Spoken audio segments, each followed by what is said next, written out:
पहले चंद्रमोहन जी, आपसे मेरा सवाल है कि पिछले 24 घंटे में 3 विकेट आपके गिर चुके हैं, दिशाहीन हो चुकी है कांग्रेस और लगता नहीं कि कोई इसका भविष्य है। ये मैं नहीं कह रही हूं, ये वही कह रहे हैं जो जिनके विकेट गिरे।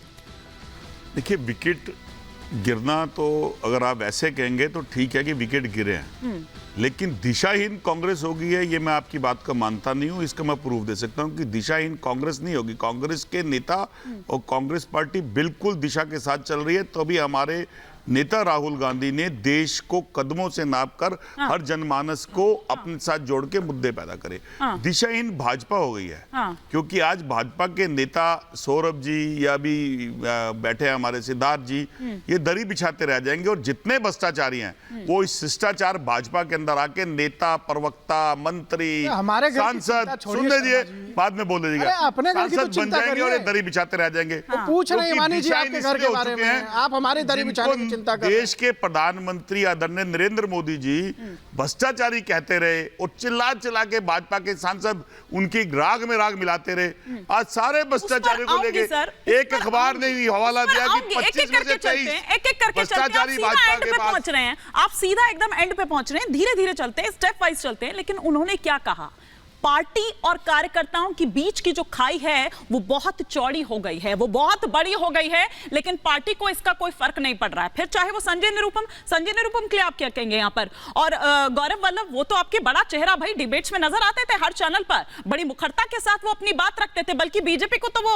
अब लगता है वहीं जाके समझाएंगे वो कितने ट्रिलियन में, 5 ट्रिलियन में कितने जीरो लगते हैं, वो एक अलग बात है, वो मैं सिद्धार्थ जी से पूछूंगी कि अब सब बैठकर उस जीरो को गिनेंगे। लेकिन भाई मुखरता से आपकी बात रखते थे, वो ये बात कह रहे हैं। बिल्कुल, मैं संजय निरुपम जी से शुरू करता हूं। भाजपा उसे हजम कैसे करेंगे जिसको राष्ट्रद्रोही, देशद्रोही कहा था? कब कहा था? कहां जा रहे हैं? अब बीच में मत बोलिए। कब कहा था? जब पुलवामा की बात करी थी। तो आप उसे कैसे अपने पास हजम कर लेंगे? देश देख रहा है कि कल आपको गालियां देते हैं, जब गालियां देके आपके पास आते हैं आप हार लेके खड़े हो जाते हैं। कैसी पार्टी है? अब गौरव वल्लभ सनातन पर अटैक अगर जब आप करते थे तो बिल्कुल नहीं। मेरे वो नेता नहीं है, अब वो पार्टी छोड़ चुके हैं, छोड़ चुके तो बात सुननी पड़ेगी। अब गौरव वल्लभ पे आ जाते हैं। गौरव वल्लभ ने हजारों बार कोस लपेटा और हजारों बार भाजपा को बोला। सनातन उनका कब जागा? तब जब भाजपा से कोई ऑफर आ गई।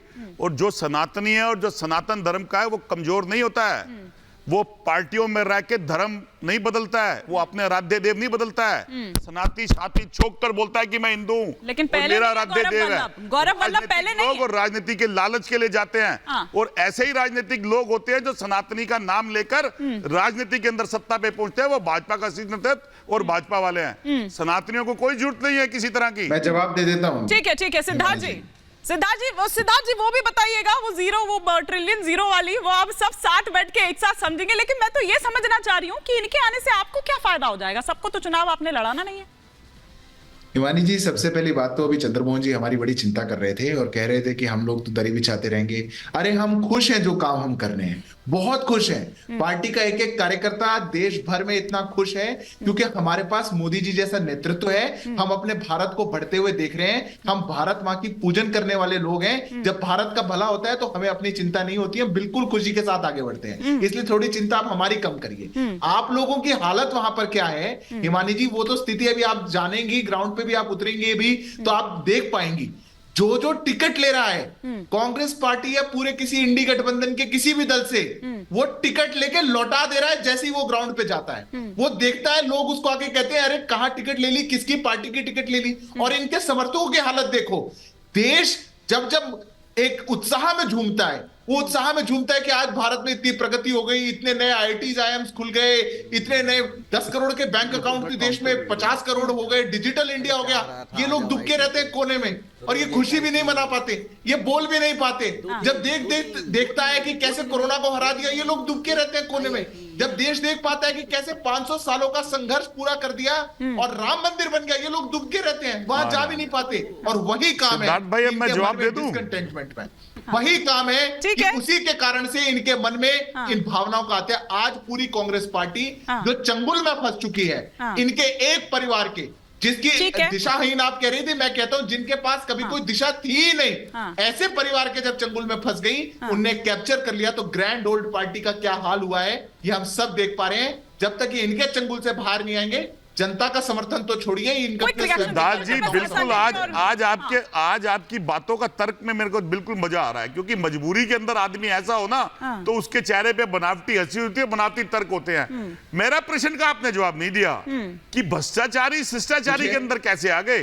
ये शिष्टाचारी भाजपा ही वो कैसे राष्ट्रद्रोही को, जो राष्ट्र विरोधी लोग संजय निरुपम भी भ्रष्टाचारी, लिया आपने। हाँ, संजय निरुपम को भी आप यही कह रहे हैं, गौरव वल्लभ को भी आप यही कह रहे हैं, आपकी बच्चियां उधेड़ते रहे। नहीं है। और वो विजेंद्र सिंह, बॉक्सर विजेंद्र सिंह, वो तो कंधे से कंधा मिलाकर चल रहे थे, मोहब्बत की दुकान और भारत जोड़ो यात्रा। नहीं, 10 कांग्रेस सेकंड ले नहीं लेता आप हूं, जोड़ मान पाए, ली, यहाँ पर 10 संभाल कर नहीं रख पाए, आप भारत जोड़ो की बात कर रहे हैं यहाँ पर। एक 2014 10 सेकंड ले लेता हूं हिमानी जी। आ रही हूँ सिद्धार्थ जी। हाँ, एक 14 से हिमानी पहले जी, एक अगर नेशनल मैं- चैनल ने बॉक्सर साहब के लिए एक निकाली थी, एक न्यूज, हाँ। मैं नाम नहीं लेना चाहता हूं, एक न्यूज आई थी बहुत अच्छी ड्रग्स से रिलेटेड। हाँ। कहीं उसका कोई राज तो नहीं इसके अंदर? अच्छा, आज आपको दिखाई दिया ये, जब आपकी यात्रा में शामिल हो रहे थे, जब यो ब्रो, जब नहीं, जब वो यूं ऐसे पंच दिखाकर तो चले जाएं। हाँ, यो ब्रो, गो ब्रो, जब ये चल रहा था तब नहीं दिखाई दिया ये नहीं, तब नहीं दिखाई दिया था ये। संजय जी, क्विक रिएक्शन, फिर सिद्धार्थ जी भी कुछ रिएक्ट करना चाह रहे हैं और पंकज जी का भी रुख करूंगी। हिमानी जी देखिए, आज बहुत हंसी आ रही है मुझे, अच्छा, रियली आज का हंसी का कारण सर? आपका और हमारे भाई साहब देखिए, हंसी देखिए उनके चेहरे पर। और नहीं, सिद्धार्थ जी को कह रहे हैं, सिद्धार्थ जी को आ रही हूँ पंकज जी। हाँ, सिद्धार्थ भाई सुनिए, अब आपके लिए कुछ लेके आया हूँ आज मटेरियल। हाँ, हिमानी जी, एक बार क्या हुआ, कुछ डाकुओं ने कुछ कवियों को अगवा कर लिया, और कवियों को अगवा करके लेकर आकर के कवि घबरा गए, भाई डाकुओं ने अगवा किया है।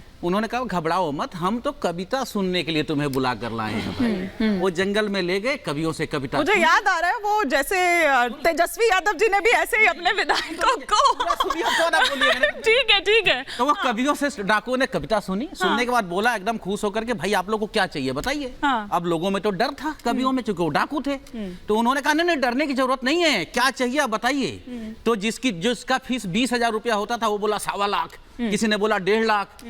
डाकू ने बोला इनको दो, फटाफट सबको दिया, पोटली बांधने की व्यवस्था भी दी। सुन लीजिए। अब वो देने के बाद जैसे वो लोग वहां से विदा किया, चले 2 किलोमीटर आगे जाते रहे, वही डाकुओं ने उनसे छीन लिया। पूरी बात सुन लीजिएगा। छीन लिया। उन्होंने बोला भाई अभी तो तुमने दिया था खुश होके। बोला वो तो केजरीवाल जी आजकल लग रहा है स्क्रिप्ट लिख रहे हैं, यही तो मेरा आजकल कमरा नंबर 2 में स्क्रिप्ट लिख रहे लग रहा है, तो वही आज पढ़ के सुना रहे हैं। बड़े इत्मीनान है, आजकल उन्होंने मंगाई भी हुई है 3 किताबें, हाँ, जिसमें से गीता है। बात अधूरी रह जाएगी। ठीक है, कंप्लीट कर लीजिए, कहानी का बात खत्म हो जाएगा। सुनिए ना, अब मैं ये कहना चाह रहा हूँ इनसे कि देखिए कितनी चालाकी से भारतीय जनता पार्टी और नरेंद्र मोदी जी की सरकार ने काम किया।